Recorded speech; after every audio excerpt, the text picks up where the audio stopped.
Hello दोस्तों, स्वागत है आपका अपने YouTube चैनल अंकित प्रजापति स्टडी सेंटर में।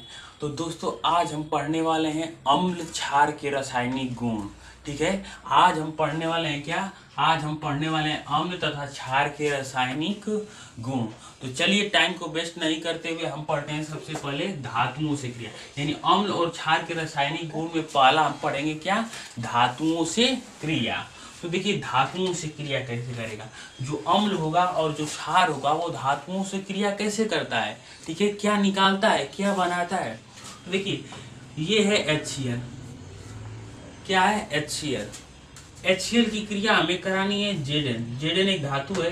तो HCl की क्रिया हमें धातु से करानी है, तो क्या प्राप्त होगा? ठीक है, जो HCl है ना, ई का है, ई है अम्ल, और जो Zn है का, ई है धातु। ठीक है, तो अम्ल का धातु से क्रिया कराएंगे तो क्या बनेगा? तो देखिए, ये था HCl को ब्रेक करेंगे तो H+Cl- में ब्रेक होगा। ठीक है, Zn को ब्रेक करेंगे तो Zn पे डबल पॉजिटिव में ब्रेक होगा। ठीक है, अब देखिए जुटेगा कहाँ। तो देखिए, ये माइनस वाला जाएगा प्लस वाले के साथ, माइनस वाला कहाँ जाएगा? प्लस वाले के साथ। जब माइनस वाला प्लस वाले के साथ जाएगा तो बनाएगा ZnCl2 प्लस, ये H बच गया ना, तो H2 का होगा, बाहर निकल जाएगा। अब आप सोचेंगे कि यहाँ ZnCl2 कैसे हो गया। तो देखिए, यहाँ का जो आयन था ना, यहाँ का आयन उठ के इसके पास आ गया और यहाँ का आयन उठ के इसके पास आ गया। तो देखिए, ZnCl2 बन गया और का बना H2, यानी H2 का होगा, बाहर निकलेगा। यानी जब अम्ल का धातु से क्रिया कराते हैं तो क्या होता है? H2 बाहर निकलता है। क्या होता है? H2 बाहर निकलता है। जैसे एक और देखते हैं कि H2SO4 है, क्रिया कराएंगे Zn से तो क्या बनेगा? ठीक है, H2SO4 क्या है? यह है एक अम्ल। ठीक है, ये है धातु। तो जब अम्ल का धातु से क्रिया कराएंगे तो क्या बनेगा? तो ये देखिए, H2SO4 को ब्रेक करेंगे तो 2H पर प्लस ब्रेक होगा, SO4 पर निगेटिव में ब्रेक होगा। ठीक है, डबल निगेटिव में। और जो Zn है, Zn डबल पॉजिटिव में ब्रेक होगा। अब क्या होगा ना कि जो निगेटिव वाला है पॉजिटिव वाले के साथ जाएगा। तो ये अब देखिए, यहाँ पर निगेटिव वाला है, जाएगा कहाँ? पॉजिटिव वाले के साथ। जब SO4 जाएगा Zn के साथ तो ये दोनों आपस में मिलके बनाएंगे ZnSO4। अब आप सोच रहे होंगे कि यहाँ पर 2 क्यों नहीं है? क्योंकि देखिए, दोनों के आयन बराबर थे। यहाँ पर भी 2 माइनस था, यहाँ पर भी 2 प्लस था, इसलिए ये बराबर हो गया। अब देखिए, बचा क्या? H, तो यहाँ पर H2 निकल जाएगा। क्या होगा? H2 निकल जाएगा। अब देखिए, मान लीजिए क्षार से क्रिया कराते हैं, तो क्षार से क्रिया कराएंगे ना, तो NaOH एक क्षार है। क्या है? NaOH एक क्षार है। इसकी क्रिया अगर हम मान लीजिए जिंक के साथ कराएं तो ठीक है, बहुत फेमस है ये वाला, बहुत इंपॉर्टेंट है क्षार वाला। ये है धातु। तो जब NaOH की क्रिया हम लोग धातु से कराएंगे तो हमारे पास बनेगा Na2ZnO2 प्लस H2 बाहर निकलेगा। ठीक है, बहुत इंपॉर्टेंट रिएक्शन है। ठीक है, ये फिक्स होता है, Na2ZnO2 प्राप्त होगा। क्या? अगर हम लोग NaOH की क्रिया Zn के साथ कराएं। समझ में आया? तो ये हो गया हम लोग धातुओं के साथ क्रिया। अब हम लोग कैसे टेस्टिंग करेंगे इसका? ठीक है, कि कैसे हम लोग टेस्टिंग करेंगे? तो इसका टेस्टिंग करने के लिए है ना, कि जो H2 गैस निकल रही है ना, क्या जो H2 गैस निकल रही है, इसको अगर ना जलती हुई मोमबत्ती के सामने ले जाएंगे ना, तो पॉप साउंड की आवाज करेगा, यानी फड़फड़ाएगा। ठीक है, हम लोग H2 गैस को कहाँ ले जाएंगे? जलती हुई मोमबत्ती के पास जब ले जाएंगे ना, वो तो पॉप साउंड की तरह आवाज करेगा। समझ में आया? तो ये हो गया इसकी टेस्टिंग, और ये हो गया क्षार धातुओं की क्रिया भी हो गई। ठीक है, अब बढ़ते हैं अगला टॉपिक। तो अगला टॉपिक है हम लोगों का धातु कार्बोनेट के साथ क्रिया। क्या? धातु कार्बोनेट के साथ क्रिया, चाहे धातु हाइड्रोजन कार्बोनेट के साथ क्रिया।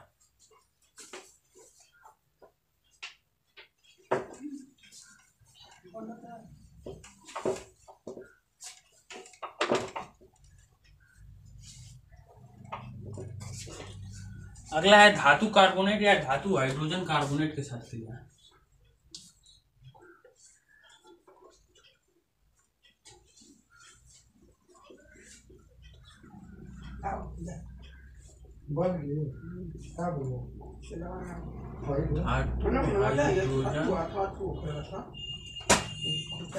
कार्बोनेट के साथ क्रिया।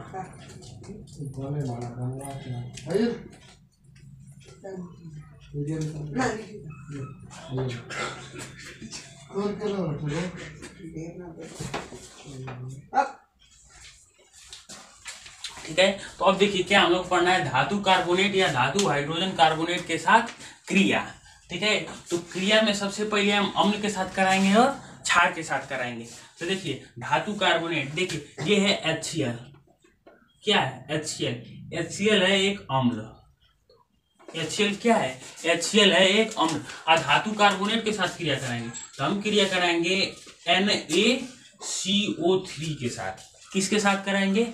NaCO3 के साथ, जो धातु कार्बोनेट है। तो ठीक है, तो हम HCl का NaCO3 के साथ जब क्रिया कराएंगे तो हमारे पास क्या बनेगा? ठीक है, तो देखिए हमारे पास क्या बनेगा, जो HCl है ना, इसको ब्रेक करते हैं पहले, तो ये H+Cl- में ब्रेक हो जाएगा। HCl किस में ब्रेक होगा? H+Cl- में। और जो NaCO3 है ना, ई किस में ब्रेक होगा? तो जो NaCO3 है, ई ब्रेक होगा हम लोगों का Na+CO3 पर माइनस में। ठीक है, Na+CO3 पर माइनस में। देखिए Na+CO3 पर माइनस, यहाँ पर 2 कर देते हैं, जो Na है ना, इसको भी 2 कर देते हैं। तो यहाँ Na2CO3 से क्रिया कराएंगे। जब Na2CO3 से क्रिया कराएंगे तो हमारे पास क्या बनेगा? ब्रेक करेंगे इसको तो क्या होगा? 2Na प्लस और CO3 पर डबल माइनस। अब देखिए क्या होगा कि माइनस वाला प्लस वाले के साथ जाएगा, प्लस वाला कहाँ जाएगा? माइनस वाले के साथ। तो ये देखिए ये प्लस वाला है, कहाँ जाएगा? माइनस वाले के साथ। प्लस वाला जाएगा माइनस वाले के साथ और माइनस वाला कहाँ जाएगा? प्लस वाले के साथ। तो अब देखिए कि HCO3 से क्रिया कराएंगे तो क्या बनेगा? ई बनेगा H2CO3। क्या बनेगा? बनेगा H2CO3। और Cl का Na के साथ क्रिया कराएंगे तो क्या बनेगा? बनेगा NaCl। क्या बनेगा? बनेगा NaCl।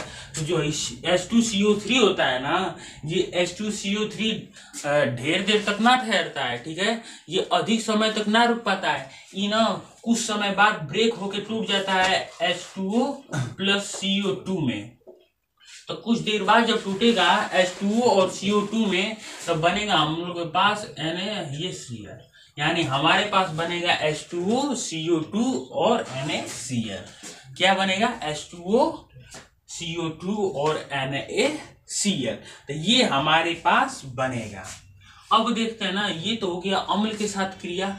अब देखते हैं कि क्षार के साथ क्रिया करता है तो क्या करता है। ठीक है, अगर धातु कार्बोनेट या धातु हाइड्रोजन कार्बोनेट अगर क्षार के साथ क्रिया करते हैं तो क्या बनाते हैं। तो ये देखिए क्षार, क्षार है हम लोगों का, जिसे क्षार है CaOH का होल ट्वाइस। क्या क्षार क्या है? CaOH का होल ट्वाइस। CaOH का होल ट्वाइस इसका धातु कार्बोनेट के साथ क्रिया कराते हैं, यानी CO2 के साथ। तो क्या होगा? जब CO2 के साथ क्रिया कराएंगे ना, तो ई का ना दूधिया बनाएगा। क्या बनाएगा? दूधिया बनाएगा। दूधिया बनाएगा यानी CaCO3। क्या बनाएगा? CaCO3 plus H2O। क्या बनाएगा? दूधिया। दूधिया बनाएगा। ठीक है, यानी जो Ca है ना, Ca पर डबल प्लस, OH पर 2OH पर निगेटिव। आई जो CO है ना, तो CO को जब ब्रेक करेंगे ना, तो CO को इसी तरह रख देते हैं, क्या दिक्कत है? CO2 को। जी अब देखिए क्या हुआ है कि जो CO है ना, CO जाके CO2 के साथ जुड़ गया है। जब Ca जाके CO2 के साथ जुटा है तो हम लोगों का बना है CaCO3 और प्लस बच गया था OH। तो OH बचा तो OH निकला है H2O के रूप में। OH का निकला है? OH निकला है H2O के रूप में। तो ये हो गया धातु कार्बोनेट या धातु हाइड्रोजन कार्बोनेट के साथ क्या क्या? धातु कार्बोनेट तथा धातु हाइड्रोजन कार्बोनेट के साथ क्रिया। अब देखते हैं ना कि अम्ल और क्षार के साथ क्रिया करता है तो क्या करता है। ठीक है, अम्ल और क्षार के साथ अगर क्रिया करेगा तो क्या बनेगा।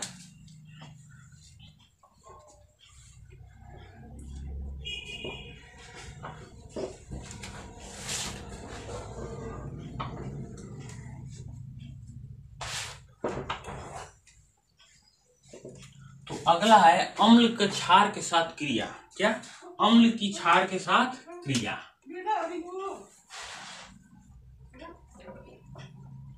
अम्ल की क्षार के साथ क्रिया।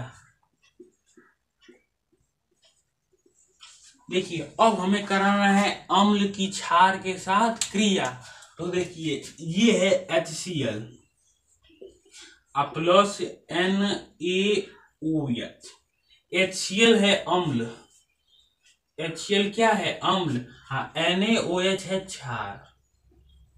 तो जब अम्ल की क्षार के साथ क्रिया कराएंगे तो क्या बनेगा? देखिए जब अम्ल की क्षार के साथ क्रिया कराते हैं ना तो लवण बनता है। क्या? लवण बनता है। तो देखिए ये H है तो H प्लस में ब्रेक होगा, Cl माइनस में ब्रेक होगा, और जो Na है Na प्लस में ब्रेक होगा, OH माइनस में ब्रेक होगा। तो अब देखिए क्या होगा, माइनस वाला जाएगा प्लस वाले के साथ, अब प्लस वाला कहाँ जाएगा? माइनस वाले के साथ। तो अब देखिए यहां मिलकर क्या बनाया? NaCl और प्लस H2O, प्लस क्या बनाया? प्लस बनाया H2O। तो जो LaCl है ना, ये है नमक। इसको क्या कहते हैं? इसका व्यापारिक नाम है नमक। यही है क्या? लवण। ठीक है, क्या है? लवण। यानी जब अम्ल की क्षार के साथ क्रिया कराते हैं ना तो हमें क्या मिलता है? हमें मिलता है लवण। क्या मिलता है? हमें मिलता है लवण। आज देखो इस अभिक्रिया को ना जब अम्ल की क्षार के साथ क्रिया कराते हैं तो वो अभिक्रिया को ना कहते हैं उदासीनीकरण अभिक्रिया। क्या कहते हैं? उसे कहते हैं उदासीनीकरण अभिक्रिया। यानी नोट हो गया एक हम लोगों के पास कि जब अम्ल की क्षार के साथ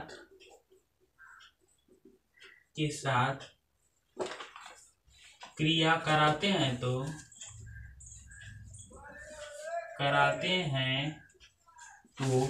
उस अभिक्रिया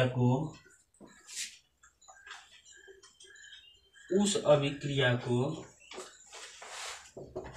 उदासीनीकरण अभिक्रिया कहते हैं। उस अभिक्रिया को उदासीनीकरण अभिक्रिया कहते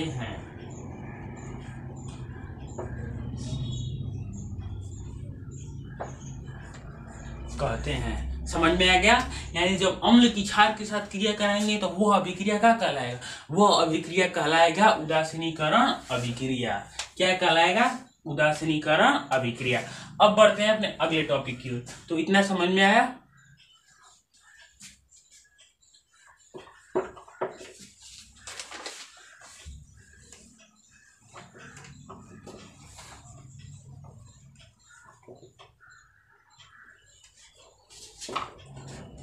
तो अगला हेडिंग है कि धातुओं के अम्ल के साथ क्रिया। यानी जब अम्ल धातुओं के ऑक्साइड के साथ क्रिया करेगा तब क्या करेगा? ठीक है, जब अम्ल धातुओं के ऑक्साइड के साथ क्रिया करेगा तो क्या बनाएगा? ठीक है ना। तो हम लिखते हैं कि जब अम्ल धातुओं की ऑक्साइड से क्रिया करते हैं, धातुओं के ऑक्साइड से क्रिया करते हैं,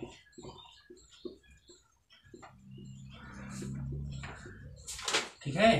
जब अम्ल धातुओं के ऑक्साइड से क्रिया करते हैं, धातुओं के ऑक्साइड से क्रिया हम कराएंगे किसका? अम्ल का। तो देखिए धातुओं की ऑक्साइड ये CaO, ये है धातु का ऑक्साइड। किस धातु का ऑक्साइड? ये कैल्शियम धातु का ऑक्साइड। इसकी क्रिया हम कराएंगे अम्ल के साथ, यानी HCl हम लोगों का है अम्ल। यह है धातु का ऑक्साइड, HCl क्या है? अम्ल। इसकी क्रिया जब हम कराएंगे तो क्या बनेगा? ठीक है, इसकी क्रिया कराएंगे तो हम लोग क्या बनेगा? तो देखिए Ca पर होता है डबल पॉजिटिव और O पर होता है डबल निगेटिव। Ca पर क्या होता है? डबल पॉजिटिव, O पर होता है डबल निगेटिव। अब देखिए जो H होता है, H के पास होता है एक पॉजिटिव और Cl के पास होता है एक निगेटिव। तब अब क्या होगा? अब पॉजिटिव निगेटिव के साथ जाएगा, निगेटिव पॉजिटिव के साथ जाएगा। तो ये देखिए ये है पॉजिटिव में, तो पॉजिटिव जाएगा सीधे निगेटिव के पास और निगेटिव जाएगा सीधे पॉजिटिव के साथ। अब देखिए बनाएगा क्या, ठीक है।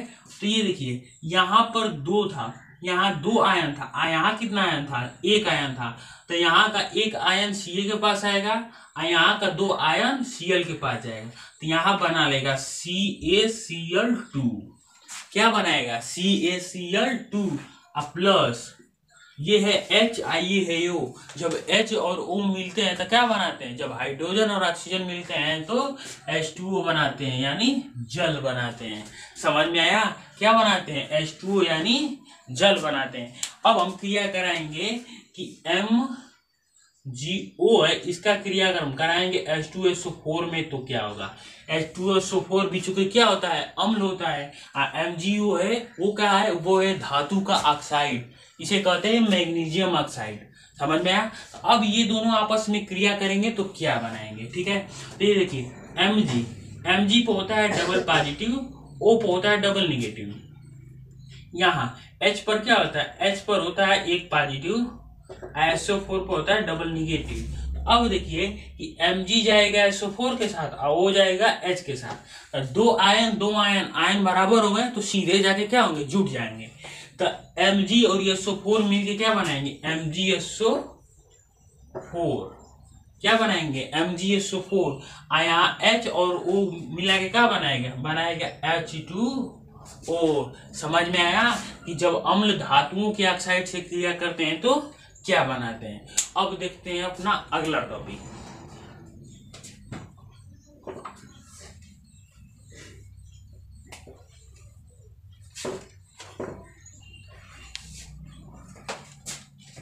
अगला टॉपिक है कि क्षार की अधातु के ऑक्साइड से क्रिया।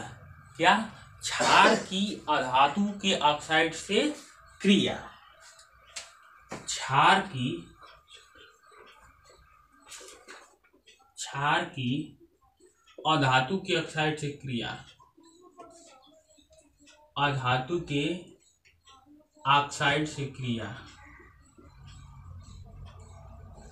ऑक्साइड से क्रिया, ठीक है। हम क्या करेंगे, जो क्षार है ना उसका अधातु के ऑक्साइड से क्रिया कराएंगे। तो अब देखिए, अब हम क्रिया कराते हैं। ये क्या है, ये CO2 अधातु का ऑक्साइड है, कार्बन अधातु है ना, तो ये हो गया CO2 अधातु का ऑक्साइड। अब प्लस हम क्रिया कराएंगे CaOH का होल ट्वाइस से। किससे, CaOH का होल ट्वाइस से। तो जब हम क्रिया कराएंगे CO2 का CaOH का होल ट्वाइस से तो क्या बनाएगा, ठीक है। यहाँ देखिए क्या बनाएगा, यहाँ बनाएगा ना CaCO3 प्लस H2O। क्या बनाएगा, CaCO3 प्लस H2O। देखिए यहाँ CO2 था और यहाँ का था, यहाँ जो C है ना, Ca को होगा डबल पॉजिटिव, आई 2OH पक्का होगा निगेटिव, 2OH पक्का होगा निगेटिव। तो यहाँ का हुआ है ना कि जो Ca था और यहाँ पर हम कर देते हैं यहाँ पर हम कर देते हैं निगेटिव, ठीक है। जब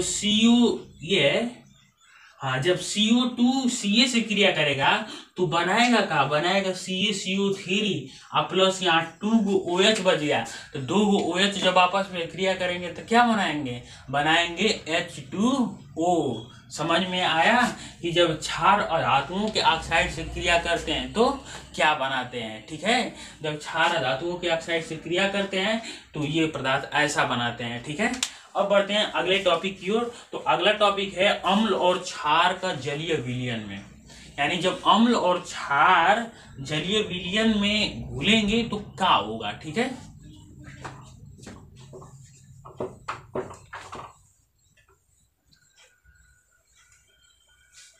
तो अगला टॉपिक है अम्ल और क्षार का जलीय विलयन। अम्ल और क्षार का जलीय विलयन।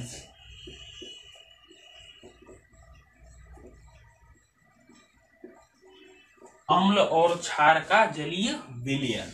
अब देखिए अम्ल और क्षार का हमें जलीय विलयन निकालना है। यानी अम्ल मान लीजिए हम लोग के पास HCl है, क्या है HCl हम लोगों के पास अम्ल है, हम इसको जल में घोल देंगे। हम क्या करेंगे, HCl को जब हम लोग जल में घोल देंगे तो HCl को जल में घोलेंगे तो हमें क्या मिलेगा, जब HCl को हम जल में घोलेंगे तो हमें क्या मिलेगा। अब देखिए यहाँ जो H है इसके पास प्लस होता है, जो Cl है इसके पास माइनस होता है। तो अब क्या होगा ना कि जो H है ना ई जाके H2O के साथ जुड़ जाएगा। H कहाँ जाके H2O के साथ जुड़ जाएगा तो बनाएगा H3O प्लस। क्या बनाएगा, बनाएगा H3O प्लस। और जो Cl बचा ना वो आयन के रूप में रुक जाएगा, यानी जब हम जलीय विलयन में डालेंगे तो आयन के रूप में होगा। तो इससे यह पता चलता है ना कि जो H प्लस जल में ना H प्लस नहीं पाया जाता है, जल में ना H3O प्लस पाया जाता है। इससे क्या निष्कर्ष निकलता है, इससे यह निष्कर्ष निकलता है ना कि जल में H प्लस नहीं पाया जाता है, जल में H3O प्लस पाया जाता है। इससे यह निष्कर्ष निकलता है कि इससे यह निष्कर्ष निकलता है कि